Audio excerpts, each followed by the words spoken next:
Assalamualaikum warahmatullahi wabarakatuh. Perkenalkan, nama saya Muhammad Arif Faujan dari kelas TI1B dengan nomor induk mahasiswa A221080. Di sini saya akan menjelaskan arsitektur komputer dan jaringan komputer.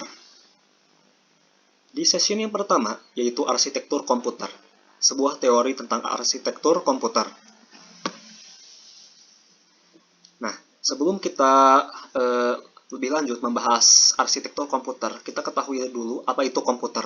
Komputer itu adalah perangkat yang dipakai untuk mengolah data sesuai dengan perintah-perintah atau instruksi yang diberikan. Kata komputer sebenarnya berasal dari orang yang pekerjaannya melakukan perhitungan aritmatika. Tetapi sekarang ini komputer modern bisa dipakai untuk berbagai keperluan, tidak hanya melakukan perhitungan saja, melainkan melakukan berbagai tugas yang berat termasuk bisa juga digunakan untuk games atau permainan. Nah, apa sih arsitektur komputer? Arsitektur komputer adalah suatu konsep tentang perencanaan dan struktur pengoperasian dasar dari suatu komputer. Pengertian lain dari arsitektur komputer adalah suatu seni dan ilmu tentang bagaimana merancang antara berbagai jenis komponen hardware atau perangkat keras sebuah komputer supaya menghasilkan suatu komputer yang serbaguna untuk berbagai keperluan. Saat ini, kebanyakan komputer yang beredar menggunakan arsitektur yang dibuat oleh John von Neumann pada tahun 1903 sampai 1957. Dalam teknik komputer, pengertian arsitektur komputer memiliki arti suatu ilmu yang tujuannya untuk merancang sistem komputer. Arsitektur komputer sekarang ini dibagi menjadi 4 bagian utama, yaitu Arithmetic Logic Unit atau ALU, Control Unit, Memory, dan Input and Output. Nah, berbeda dengan organisasi komputer, yang mempelajari bagian yang terkait dengan unit-unit operasional komputer dan hubungan antara komponen sistem komputer, contohnya sinyal kontrol, prosesor, interface komputer, dan periferal.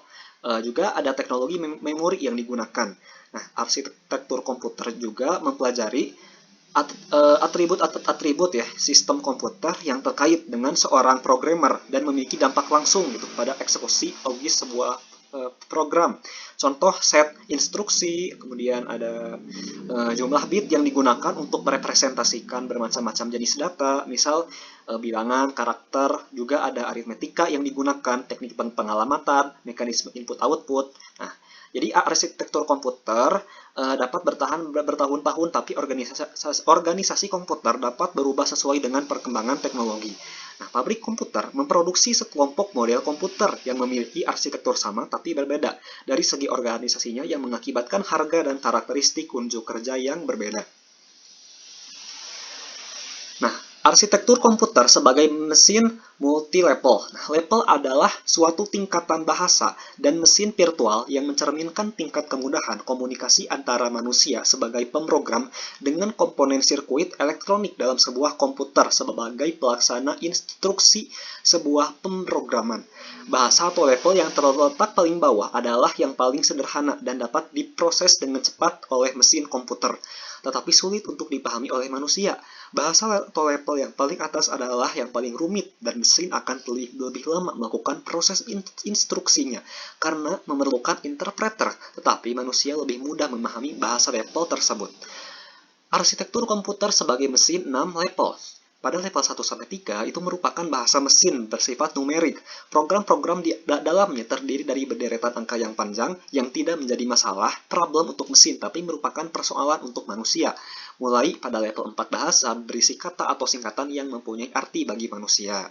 Nah, komputer dirancang sebagai suatu rangkaian level, di mana setiap level dibangun di atas level sebelumnya. Setiap level memiliki abstraksi berbeda dengan objek-objek dan operasi yang juga berbeda.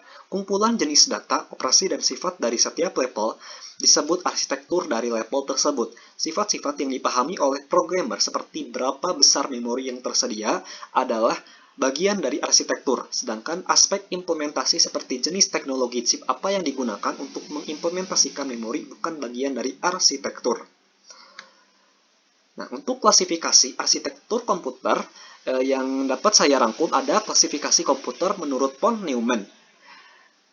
Seperti yang ada dalam gambar di sini, untuk satu ya, memiliki hardware dasar yaitu Central Processing Unit, memori dan input-output system.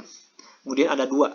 Komputer merupakan stored program, kemudian Yang terakhir, memiliki jalur atau bus yang letaknya di antara memori dan CPU atau Central Processing Unit, prosesor. Nah, untuk klasifikasi komputer menurut Flyen, nomor 1, jumlah prosesor yang digunakan. Nomor 2, struktur dari memori, struktur memori. Yang ketiga, jumlah program yang bisa dijalankan. Kemudian ada jenis dari arsitektur komputer.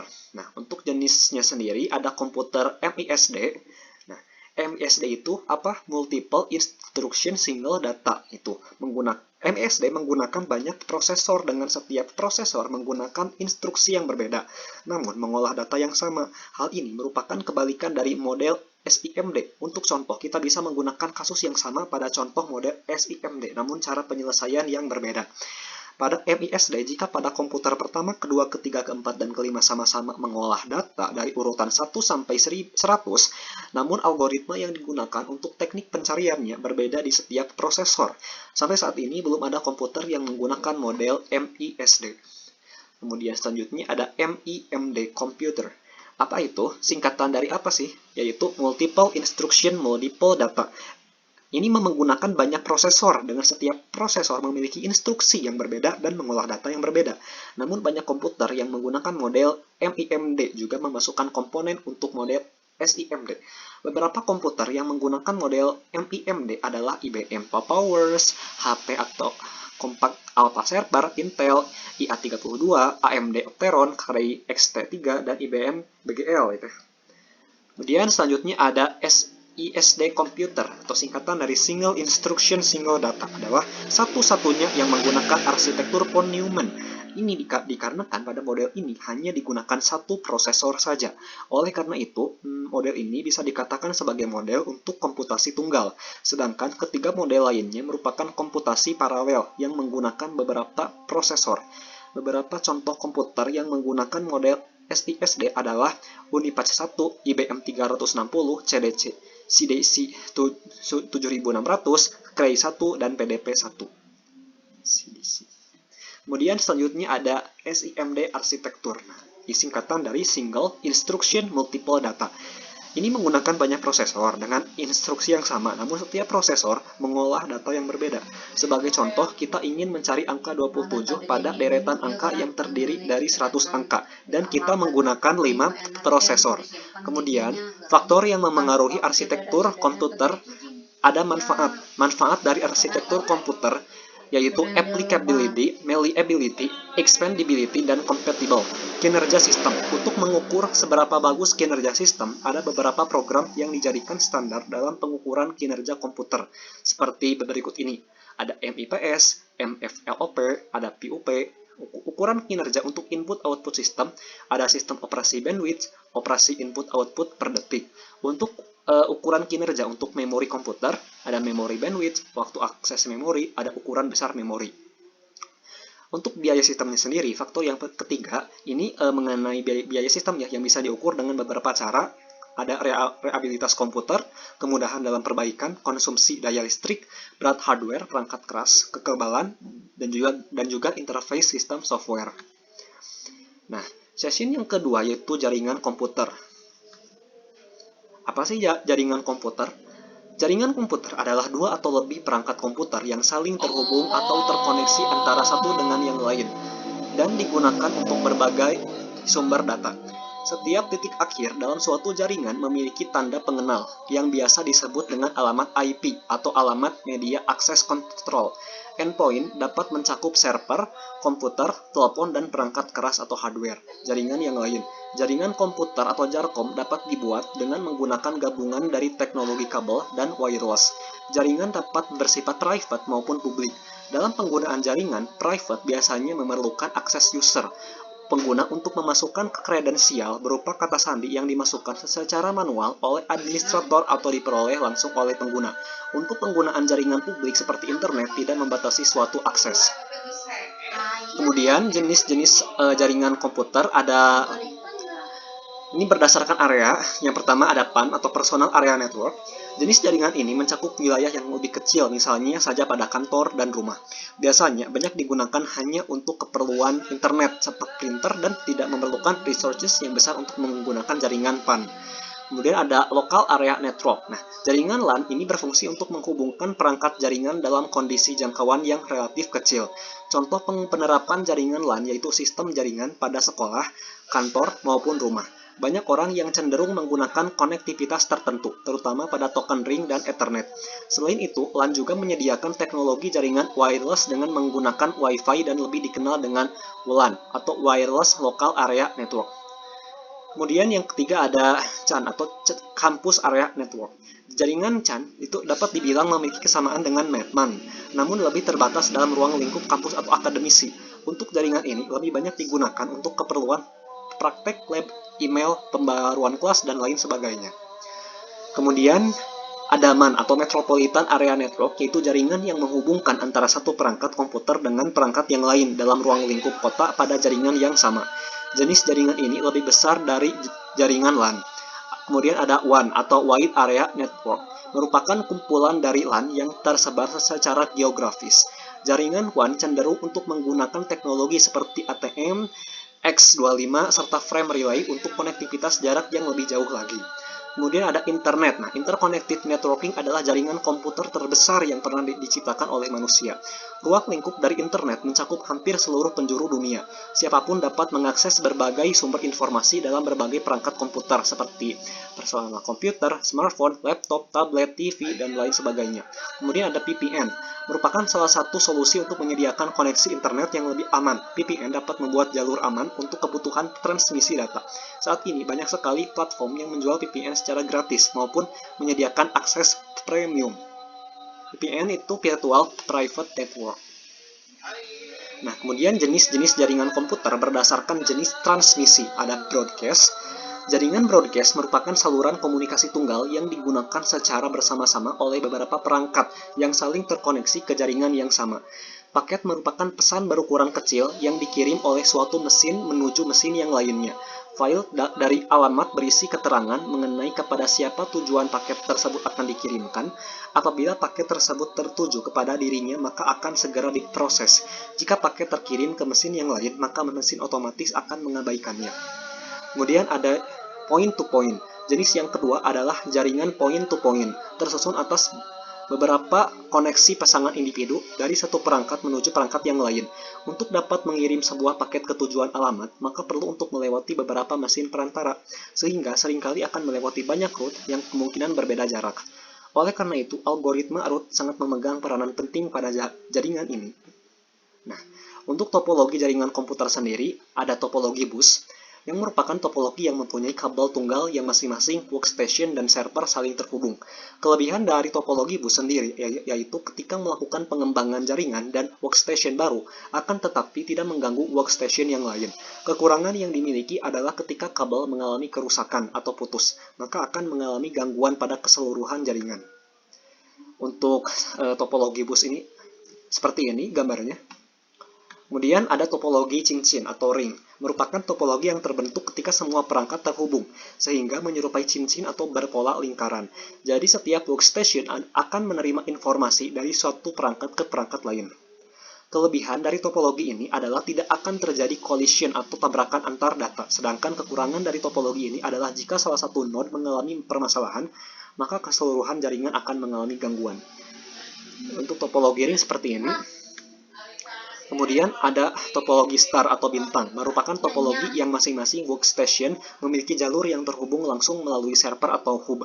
Kelebihan dari topologi ini adalah jika salah satu workstation mengalami gangguan, maka tidak semua jaringan akan mengalami hal yang sama, dikarenakan setiap workstation memiliki jalur atau kabel sendiri. Kelemahan dari topologi star adalah membutuhkan biaya yang besar, karena membutuhkan sumber daya kabel yang banyak. Untuk topologi star atau bintang seperti ini. Kemudian ada topologi tree atau pohon. Itu gabungan dari topologi star, bintang, dan bus. Topologi jaringan ini menyerupai bentuk akar pohon, yang dapat dibilang hanya perangkat hub saja yang terhubung langsung menuju bus pohon. Dan setiap hub berfungsi sebagai akar dari pohon. Kelebihan dan kekurangan dari topologi tree sama dengan topologi bus dan star. Namun dengan menggunakan jaringan pohon ini, hibrid ya, mendukung adanya perluasan jaringan yang lebih baik. Ini topologi pohon.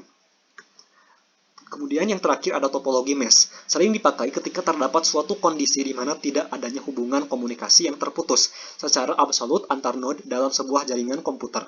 Antar perangkat akan terhubung secara langsung selama masih dalam jaringan yang sama.